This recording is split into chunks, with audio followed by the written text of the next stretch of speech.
Hey, it's Wes with US 105. We're going to talk to you today about all the hard work that goes into extricating folks from a vehicle in the event of an accident. In Central Texas, boy, we see the crashes on I-35 and on 190 and a lot of other places too, and it's a ton of work for fire and rescue units to come out and get people out of some of these horrendous traffic crashes that we've been seeing. So we went over to Wrench Apart, and that's a service auto parts store that's in between Temple and Belton, and we watched Temple Fire and Rescue today, and Captain Jonathan Christian show us a little bit about how the firefighters train for vehicle extrication and a little bit of what goes into some of those practice sessions. So check it out. It's a little windy out today, so at times the wind's kind of whipping around on the microphone, but I think that this will give you a great example of what can happen in the 2 seconds it takes you to send a text message or to read one. Your car could end up looking like one of these. Let's check it out. You can see, if you want to come back over this way, they've got the dash rolled up pretty good over there. So when people get pinned up underneath the dash, we can actually roll the dash up off. Get on top of this hill, and if you want to walk around, go with just 3 feet close. Not too close, this stuff will go flying. How long have you been working on this? This is probably 45 minutes. So each crew uses their own vehicle. So Wrench Apart has been awesome because in the past we'll get a towing company that'll save 2 or 3 cars for us. Okay, we'll get out there. Aside for you guys to be able to come out and do we'll get out there and we'll cut up 2 or 3 cars. Wow. Well, that's for all 8 stations, all 3 shifts. So you get a car or 2 per shift, and that's it. Here, coming out here, they can bring us a fresh car for every engine crew. You can work up all kinds of scenarios depending on what they can set aside They cut up everything they can. They'll smash the doors, they'll push the hood a little bit for us. And then, of course, they pull all their parts and stuff they need off of it. These are getting regular recycling anyway. So we're just crushing it a little more.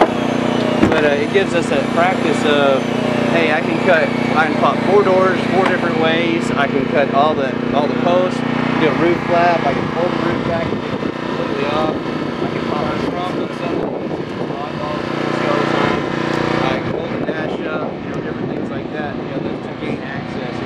A lot of things that are just odd.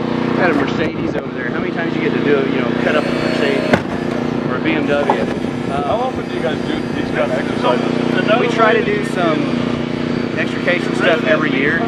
So a drill anyway every year. We'll do other smaller extrication classes that'll be like, we just did one a couple of months ago that was alternative fuel vehicles and how to deal with them when you're doing extrications.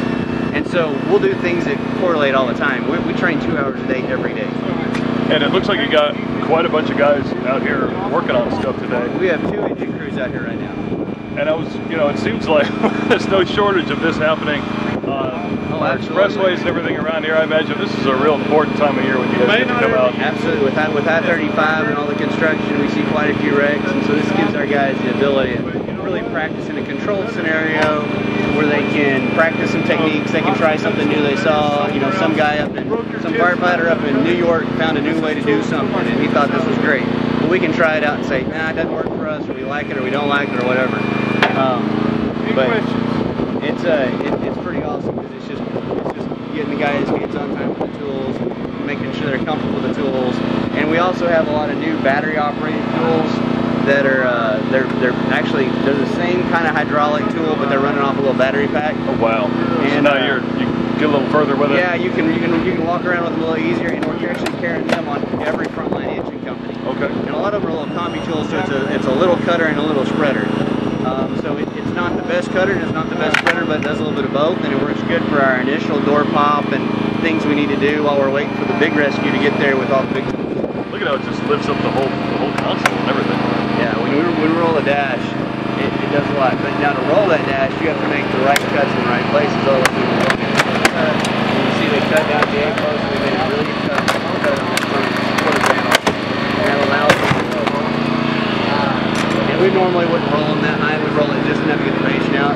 But we like to see how far can we go. Can we? We need to. Yep. And so we're like, man, we can go a real long way. And a lot of times we'll let it pop out. We'll watch those things and make sure we don't ever let them pop, because you don't ever have it come back on a person. When you're on an accident scene, you're going to get just enough and get them out. But when we're practicing, it's nice to see how far will this go. How much push can I get out of it? You know, how much can I get out of the ram? How much can I get out of the dash? You know, what kind of bite did I have, and how much can I get out of it? So it's a great practice. I can't thank wrench apart enough. We're going through 30 cars.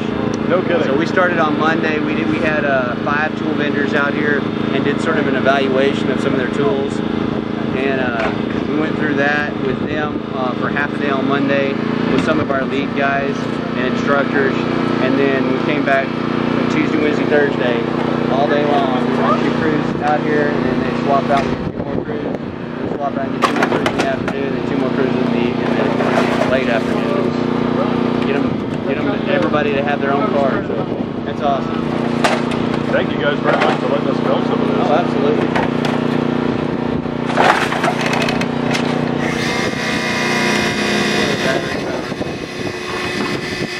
This fender actually is back down.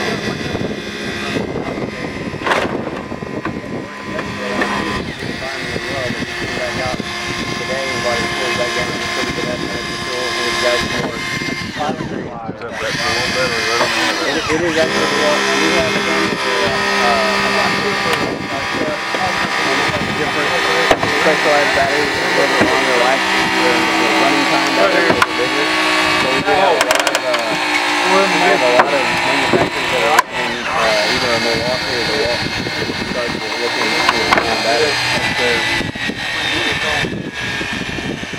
I think that one's done.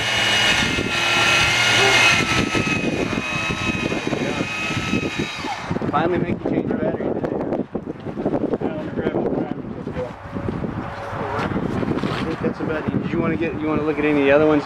We did have an old car over there with just different, but it's a lot of us were used to cutting up those older cars, which are pretty easy to force, and they don't fall apart on you. You know, you just get frying and go. And these rip and tear and everything's, you know, it's funny because the outside's really thin and rips and tears and gets crazy on you, and the inside's really hard because they've got multiple layers of metal in there. It's pretty neat. Yeah, we actually stabilized the Cadillac on top of the Bug and then the pickup on its side. Look at that. We used the Cadillac for a demo for the guys just to look and see the capabilities of what we've got. And then each crew actually set this system up on the car, and so they sort of walk through. It's a lot of the same principles and the same things. Walk through some of the possibilities on that one, and then on this one they stabilize that vehicle where it can't roll this way and the chain keeps pulling the other way. So we have free access to the other side of the car. We can take off that truck to access the patient without it ever being able to move. The truck won't roll either. So it's pretty neat. Any other questions or anything? Can we make a Mad Max fan film out here? Is this? Yeah, talking to the rich part guys. Of course, we throw everything back in on top of it because they're gonna all, you know, haul them off. But that shows you